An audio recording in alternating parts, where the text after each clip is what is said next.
இந்த பாருங்க, யாரையுமே எளிதா நினைக்காதீங்க. இவனாலலாம் இதெல்லாம் முடியுமா? நான் பெரிய ஆளாக்கும் அப்படின்னு நினைக்காதீங்க. இது உண்மையிலே நடந்த சம்பவம். எப்படின்னாக்கா, ஒருத்தர்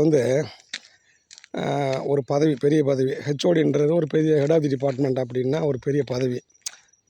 அப்போ இருக்கிறாரு. அவருக்கெல்லாம் ஒருத்தர் அட்டெண்டர் இருக்கான். அவனை இவர் நான் பெரிய உயர் பதவியில் இருக்கேன்னு சொல்லிட்டு பாடா படுத்துறாப்புல அவனை. அவன் டெய்லி அழுகாத குறை தான். அவனை அப்படி டார்ச்சர் பண்ணுவார்.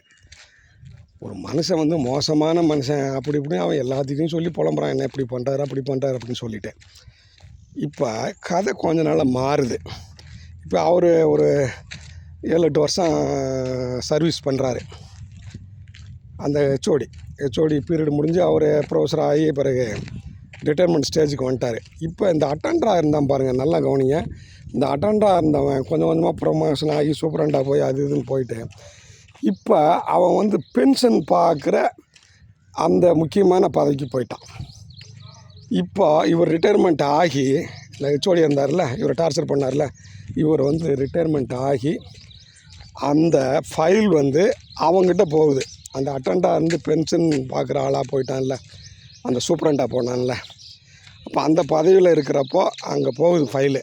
அப்போ அந்த ஃபைலை பெண்டிங் போட்டுட்டு ஏதாவது ஒரு குறி போட்டு அவன் திரும்ப அனுப்பிச்சிக்கிட்டு இருக்கான். இப்போ மாட்டிக்கிட்டாரா?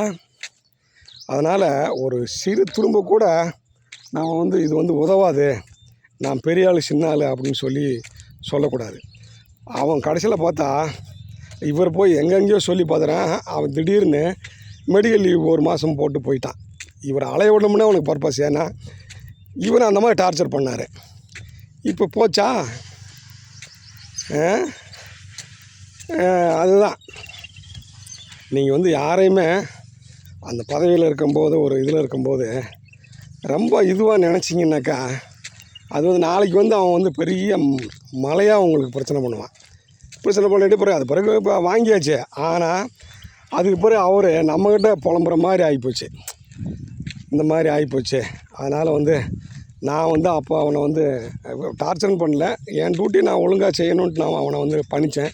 கடைசியில் பார்த்தா அவன் அந்த போஸ்ட்டில் உட்காந்துக்கிட்டு என்ன அப்படி ஆகிட்டான் அப்படின்னா, அவனும் நம்ம நண்பன் தான். அவங்ககிட்ட பேசுகிறப்ப, சார் உங்களுக்கு தெரியும் இவரை பற்றி, இவர் அவ்வளோ டார்ச்சர் பண்ணார் சார், எனக்கு எப்படி சார் மனசு வரும்? ஏற்கனவே அவருக்கு அந்த பென்ஷனில் பிரச்சனையும் இருக்குது. நிறையா மணி கட்ட வேண்டியது வருது யூனிவர்சிட்டிக்கு, எப்படி ஃபார்வேர்ட் பண்ண முடியும் அப்படின்னு சொல்லிட்டு.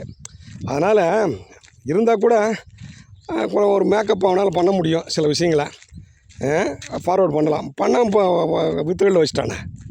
அப்படி தான், அதுதான் இது சிக்கல். நீங்கள் யாரையுமே மதிக்கணும். ஒரு இடத்துல வேலை பார்த்தா மதிக்காமல் நீங்கள் பண்ணிங்கன்னாக்கா உங்களுக்கு சிரமந்தான்.